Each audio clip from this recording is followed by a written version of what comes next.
Bihar board matric का। तो दोस्तों ये वीडियो आपके लिए महत्वपूर्ण और इम्पोर्टेंट होने वाली है।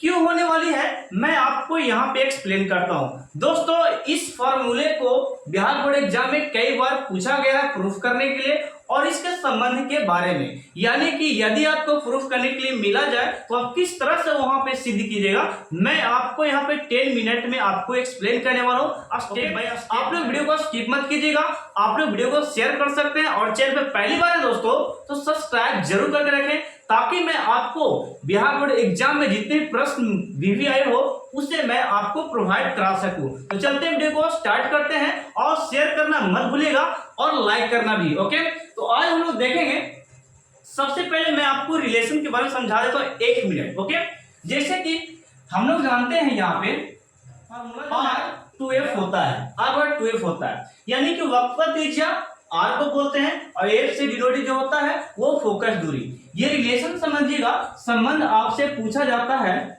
संबंध यानी कि आपसे संबंध प्रश्न इस प्रकार रहेगा, आपसे प्रश्न इस प्रकार रहेगा कि वक्रता त्रिज्या और फोकस दूरी में क्या संबंध है। वक्रता त्रिज्या यानी कि फोकस दूरी में क्या संबंध है तो आप बता सकते हैं दोस्तों वक्रता त्रिज्या जो होती है क्या होती है, फोकस दूरी की कितनी होती है, दुगनी। ये पहला संबंध है, लिख सकते हैं आप लोग। इसी का एक और रूप है 1 बराबर R/2, यानी कि इसको आप बोल सकते हैं फोकस दूरी वक्रता त्रिज्या की आधी होती है।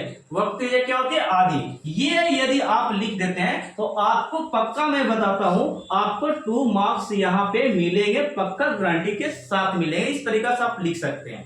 तो ये था संबंध के बारे में। अब मैं आपको मोस्ट इंपोर्टेंट आपको बताता हूं सिद्ध कैसे करना है। ओके मैं इसे थोड़ा सा इरेज कर रहा हूं, ओके स्क्रीनशॉट ले सकते हैं आप लोग। चलिएगा अब मैं इसको प्रूफ करके बताता हूं किस तरीके से प्रूफ करते हैं। देख सकते हैं यहाँ पे, जैसे कि मैंने यहाँ पे एक दर्पण पारा, एकदम सिंपल है। देखिएगा ये दर्पण आपको है, तो ये जो रचित भाग है इसको रंगा भाग हम लोग बोलते हैं। मान लीजिए ये दर्पण को हम लोग बोलते हैं अपवर्तक सतह, अपवर्तक सतह कहते हैं। अपवर्तक सतह जिससे प्रकाश का प्रवर्तन नहीं करते उसे अपवर्तक सतह कहते हैं। दोस्तों यदि मैं इतना डिफाइन करने लगूं तो ये वीडियो कम से कम आधा घंटा चला जाएगा। मैं केवल जो इस वीडियो में प्रूफ करने का वो तरीका आपको बताता हूं, ठीक है। यदि हम डिफिनेशन पे चले तो बहुत देरी से हो जाएगा, यानी कि 10 से 15 मिनट एक्स्ट्रा चला जाएगा, तो इस डिफिनेशन पे नहीं जाएंगे। तो यहाँ पे देखिए ये जो आपका होता है ये प्रधान अक्ष, इसको हम लोग मुख्य अक्ष कहते हैं। मुख्य अक्ष, यहाँ पे मैं एक बिंदु देता हूं P, इसे ध्रुव कहा जाता है, इतना आप लोग जानते होंगे। ओके अब ये जो है आपका, ये आपका हो गया फोकस और ये आपका हो गया वक्रता केंद्र। ओके अब यहाँ पे जरा देखिएगा, ये आपको प्रधान अक्ष हो गया CP, ये फोकस दूरी, ये हो गया वक्रता केंद्र। यहां से लेकर यहां तक दूरी जो होता है इसको हम लोग फोकस दूरी कहते हैं, यानी कि P और फोकस के बीच की दूरी को फोकस दूरी कहा जाता है, जिसे डिनोट किससे करते हैं, F से, यानी कि स्मॉल f से करते हैं। देन माय डियर फ्रेंड वक्रता केंद्र से लेकर यहां तक दूरी जो है इसको हम लोग वक्रता त्रिज्या यानी कि R लिखते हैं, इसे हम लोग R से डिनोट करते हैं, यानी कि P से सेंटर की दूरी को हम लोग वक्रता त्रिज्या जिसे R हम लोग लिख सकते हैं। तो ये था डिनोट करने का तरीका। अब मैं आपको बताता हूं, यहाँ पे मानते कि ये कोई यहाँ पे ऑब्जेक्ट है, यहां से कोई किरण को हम लोग आपतित किए दर्पण की दिशा में, और जब भी दर्पण की दिशा में हम लोग आपतित करते हैं प्रधान अक्ष के समांतर, ये देखिए ये जो है प्रधान अक्ष के समांतर गया यहाँ पे, ये पैरेलल समझते हैं इस प्रकार, तो ये पैरेलल हो गया। इस प्रकार हम लोग प्रधान अक्ष के समांतर किरण को ले गए और यहाँ से टकराने के बाद कहां से होकर गुजरता है, फोकस से होकर गुजरता है। दोस्तों ये आप लोग याद रखिएगा, ये शर्त फिजिक्स में पढ़ाया हुआ है। ओके कहां से गुजरता है, फोकस दूरी से, सॉरी फोकस से गुजरता है। और एक केंद्र एक लाइन हम लोग और क्रिएट करेंगे यहाँ पे इस प्रकार, यहाँ पे देखिएगा ये आपका केंद्र की दिशा में जब जाएगा तो उसी दिशा में वापस लौट जाता है।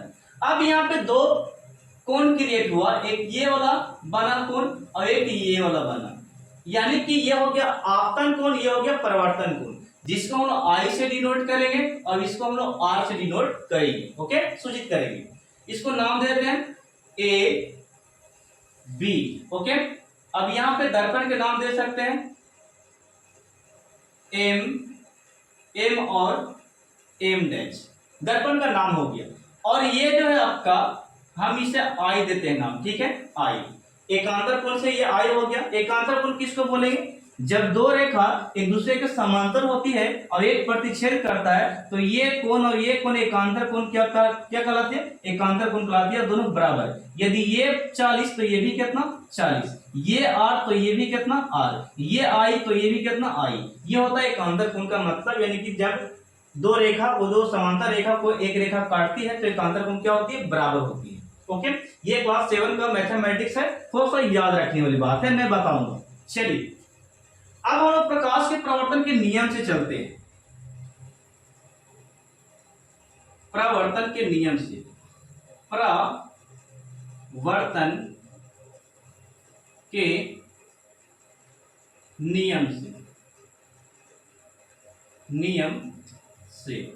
ओके, अब ये प्रकाश के प्रवर्तन के नियम से हम लोग जान पड़े हैं। इसके नियम जो है, आपतन कोण और प्रवर्तन कोण क्या होती है? बराबर, यानी कि आई और आर क्या होती है? बराबर होता है प्रकाश प्रवर्तन के नियम से। ओके, तो यहाँ पे हम लोग का आपतन कोण ये है और प्रवर्तन कोण ये है, तो हम लिखेंगे क्या कि सर ए बी सी, यानी कि ये वाला कोण लिखेंगे, एंगल ए बी सी बराबर। दोस्तों एंगल एबीसी ये वाला कोण लिखा गया। अब यहाँ पे सी बी एफ, यानी कि ये हो गया आपका सी बी एफ, यानी कि इसका जो है हम लोग लिख सकते हैं आई है, और ये वाला कोण जो आपका है आर है। ये प्रवर्तन के नियम से क्या हो गया? दो कोण आपस में बराबर हो गया। ये क्लियर हो गया आपका। नेक्स्ट में चलता हूं, यहां पे देखिएगा ये त्रिभुज किस में चलेगा? देखिएगा इसी प्रकार हम चलते हैं यहां से ये वाला में, A B C, A B C बराबर ए बी सी ये वाला कोण लिए हैं, और B C F, B C F, ये कोण क्यों बराबर हुआ? तो इसको मैं यहां पे ब्रैकेट में लिखता हूं, ये जो बराबर हुआ एकांतर कोण से बराबर हुआ, एकांतर कोण से। ओके, एकांतर कोण से क्या हो गया? बराबर, यानी कि ए बी समांतर सीपी है, तो ये प्रतिच्छेद कर रही है, लाइन काट रहा है, तो ये वाला कोण और ये वाला कोण आपस में क्या होगा? बराबर। अभी मैं फिर से रिपीट करता हूं, ये वाला जो कोण हुआ प्रवर्तन के नियम से हो गया बराबर, ये हो गया बराबर प्रवर्तन के नियम से, और ये क्यों बराबर हो गया? तो एकांतर कोण से बराबर हो गया। इस प्रकार जैसे कि एक रेखा मान लेते एल है और एक रेखा एम है, इसको अगर इस प्रकार काटता है तो ये वाला कोण ये वाला कोण बराबर होता है, इसी को हम एकांतर बोल रहे हैं। यदि ये आर होगा तो ये भी आर होगा, ये अगर 50 डिग्री का होगा तो ये 50 डिग्री का होगा, एकांतर कोण बराबर होती है। ये बात समझिएगा, ठीक है। तो ये मैंने लिखा एकांतर कोण से बराबर हो गया। अब बात ये है, जरा देखिएगा यहां से, अब बात मैं समझाता हूं कि एलएचएस वाला साइड वाला बराबर है, देखिएगा ये वाला कोण ये वाला कोण बराबर है, तो आरएचएस साइड को हम लोग बराबर कर सकते हैं, यानी कि लिख सकते हैं सी बी एफ बराबर बी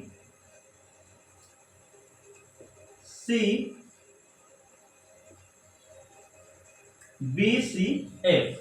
ये क्यों बराबर हुआ? एलएचएस बराबर तो आरएचएस भी क्या होगा? बराबर होगा। ओके, तो अब यहां पे चलते ये कोण को थोड़ा सा केयर करते हैं, ध्यान से देखते हैं। ये भी क्लास 9 का मैथ यहां पे चला है, देखिएगा C B F, C B F, यानी कि ये वाला कोण, ध्यान से देखिएगा ये वाला कोण, और फिर B C F, B C F ये वाला कोण, ये दोनों आपस में बराबर हो गया। आपस में क्या हो गया? बराबर। एक बात सुनिएगा, एक थ्योरम है यहां पे समद्विबाहु का, ए बी सी, यहां पे मैंने बताया ये वाला कोण और ये वाला कोण दोनों बराबर हो गए ये त्रिभुज में, यानी कि मानते हैं कि ये कोण, यदि ए कोण बराबर होता है, ध्यान दीजिएगा, ये कोण आपस में अगर दो संगत कोण अगर बराबर हो जाता समद्विबाहु में, तो इसके सामने का भुजा और इसके सामने का भुजा भी बराबर होता। इसका नियम है थ्योरम का, ठीक है। यानी कि यदि संगत कोण क्या हो, संगत कोण क्या यहाँ पे हो जाए, बराबर हो जाए, तो इसके सामने वाली भुजा भी आपस में क्या होगा, बराबर है। यानी कि सर जी मैंने लिखा एंगल बी बराबर एंगल सी, एंगल बी बराबर एंगल सी, तो इसके सामने की भुजा ए बी है, क्या है, ए बी, और इसके सामने की भुजा कौन है, सॉरी यहाँ पे उल्टा लिख दिए, ये एंगल बी के सामने कौन है, ए सी भुजा है, ए सी है, और एंगल सी के सामने की भुजा क्या है, ए बी है, ये दोनों आपस में क्या होगी, बराबर। क्यों, जब संगत कोण बराबर होगा तब ये भुजा आपस में बराबर होगा। ओके, तो मैंने यहाँ पे लिखा, जब देखिएगा ये वाला कोण बराबर है, ये कोण और ये कोण बराबर, तो इसके सामने की भुजा ये है, देख रहे हैं, यानी कि बी एफ, यहां पे हम लिख सकते हैं बी एफ, और इसके सामने का भुजा ये है सी एफ, तो इसको हम लिख सकते हैं सी एफ। तो आप बताइए ये त्रिभुज, ये बोल सकते भुजा क्यों बराबर हुआ, आपसे सवाल है ये भुजा क्यों बराबर हुआ, क्योंकि इसके संगत कोण क्या थे, बराबर थे, साथ बराबर थे, इसलिए इसके सामने की भुजा भी क्या हो गया, बराबर हो गया। यानी कि ये आपका ये वाला कोण और ये वाला कोण बराबर कर दिए हम लोग वहां पे, तो ये वाला भुजा और ये वाला भुजा आपस में क्या हो गया, बराबर। नहीं तो आप पगलाते रह जाइएगा ये क्यों बराबर होगा। ठीक है, ये रीजन है। थोड़ा सा आगे बढ़ते हैं दोस्तों, यहां पे देखिएगा, यहां पे अब ये अगर किसी त्रिभुज में दो भुजा बराबर होती है, किसी त्रिभुज में दो भुजा बराबर होती है, तो बताइए कि उस त्रिभुज का नाम क्या पड़ता है, आपसे सवाल करते हैं। ठीक है, तो आप लोग बोल सकते हैं कि यस सर, हम लोग यहां पे देखेंगे, यहां पे देखिएगा, ये हो गया त्रिभुज, क्या होगा, त्रिभुज B C F, B C F, B C F समद्विबाहु, समद्विबाहु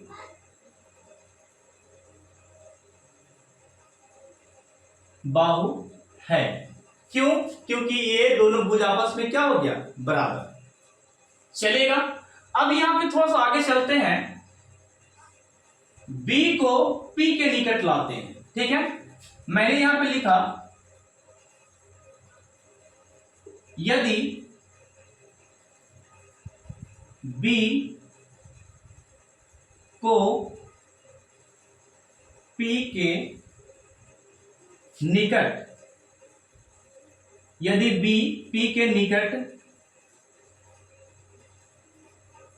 हो, तो मैंने क्या लिखा, मैंने लिखा यदि B P के निकट हो तो, यानी कि ये जो B है P के नजदीक यहां पे चला ले, यानी कि एक समय ये वाला जो लाइन देख रहे हैं, ये वाला जो है बी एफ, यानी कि एफ बी जो है, ये लाइन इस प्रकार यहां आ जाए, यहां चला है, यहां चला है, एक समय ऐसा आएगा कि ये बी जो है पी के समान, यानी कि ये वाला भुजा जो देख रहे हैं ना, यहां पे अगर चलाएगी इस प्रकार, तो ये वाला भुजा, ये दोनों भुजा आपस में क्या होगा, बराबर होगा। क्यों, क्योंकि इसको मैंने क्या बोला, यदि बी पी के निकट हो तो बी एफ बराबर क्या हो सकता है, पी एफ। एक समय इसको इस प्रकार मोड़िए इसे करके, तो ये आपस में क्या हो जाएगा, बराबर। तो हम लिख सकते हैं यहाँ पे बी एफ बराबर पी एफ।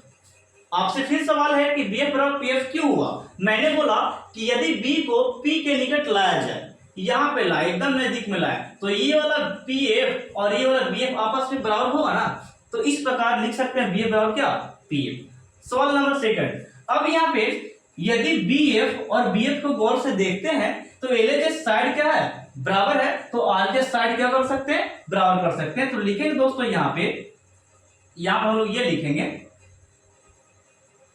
सी एफ बराबर पी एफ, आरएचएस साइड क्या हो गया, बराबर कर दिए, किससे, क्योंकि एलएचएस साइड क्या था, बराबर था। अब आगे चलते हैं, थोड़ा सा सीएफ को गौर से देखते हैं, सीएफ को ये सीएफ है ना, सीएफ ये है, तो हम यहां पे इसको लिखते हैं, सीएफ को यहां पे थोड़ा सा देखेगा, सीएफ को ये यहां पे पीएफ को हम लिखते हैं, इसको थोड़ा सा फ्लैट पे लिखते हैं। ओके, पीएफ को पहले लिखते हैं और सीएफ को बाद में थोड़ा सा लिखते हैं, इससे अच्छा थोड़ा फार्मूला बैठेगा। एफ का वैल्यू देखेगा तो यहां से लेके छोटा एफ है ये आपका, तो इसे हम लिखेंगे छोटा f। ओके, क्या लिखें, यहां से p से f तक छोटा f है तो मैंने क्या बैठा, यहां पे बैठा दिया, इसको f बैठा दिया।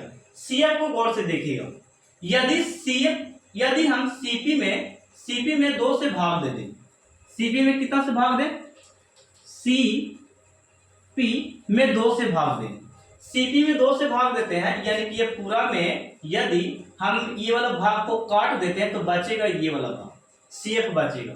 क्या बचेगा, CF, ये वाला भाग बचेगा, यानी कि ये पूरा में अगर हम 2 से भाग देते, ये वाला भाग काट देते हैं तो बचेगा मेरा CF। इसलिए हम लोग CF को लिख दिया CP बटा क्या 2 लिख दिए। ओके, तो यहाँ पे देखेगा F का F हो गया और CP यहां से लेकर यहां तक ये R है, तो इसको हम बैठाएंगे R और ये बटे 2, यानी कि फॉर्मूला आपका आ गया A बराबर R/2। ये हो गया प्रूफ आपका फॉर्मूला।